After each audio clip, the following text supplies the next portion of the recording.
The President may now proceed to sign the enrolled copy.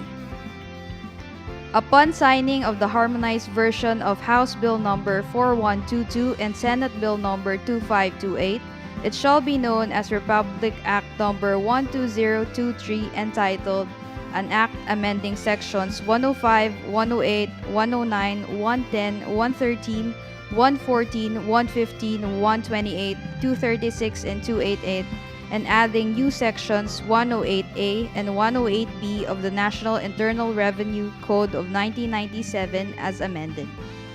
This measure imposes value-added tax on non-resident digital service providers, except for educational services including online courses and webinars, and sale of online subscription-based services to educational institutions purposively to generate additional revenue for the government, and at the same time level the playing field for local providers that are covered by the existing VAT regime. Thank you, Mr. President.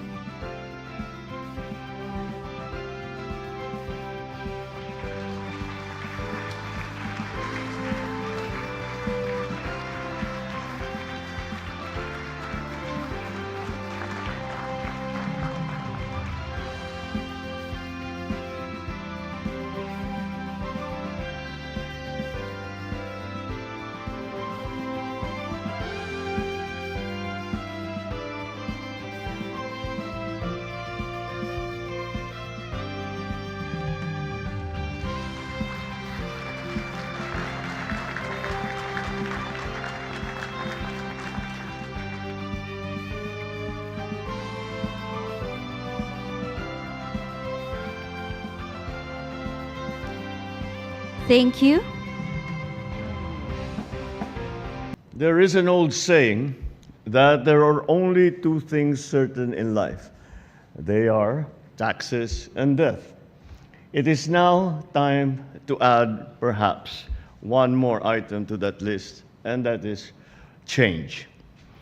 The rapid change in our digital landscape has created a gap in our tax system. Today, we signed the Value-Added Tax and Digital Services Law, and we are now bridging that gap. With this law, we say that if your presence in the Philippine market is as real as your profits, then your tax responsibility should also be equally tangible. But make no mistake, we are not imposing new taxes. We are simply strengthening the authority and streamlining the process of the BIR to collect value-added tax on digital services. This includes digital media, digital music, digital video, video on demand, and digital advertising. Local businesses and international digital platforms now compete on equal terms. We no longer will be playing by different sets of rules. If you are reaping the rewards of a fruitful digital economy here, it is only right that you contribute also to its growth. After all, whether you are a small tech startup or a global tech giant based halfway around the world, if you are making money here in the Philippines, you are part of our community. And with that comes a shared responsibility. Be assured that the government has taken a deliberate and measured approach to ensure that this tax will not crush innovation or hinder growth. We have been precise about where this tax applies, sparing educational and public interest services from its coverage. Online courses, webinars, and other digital educational offerings are not subject to VAT in order to keep education affordable and accessible to all Filipinos. This law is more than ensuring tax compliance. It is also in support of nation building.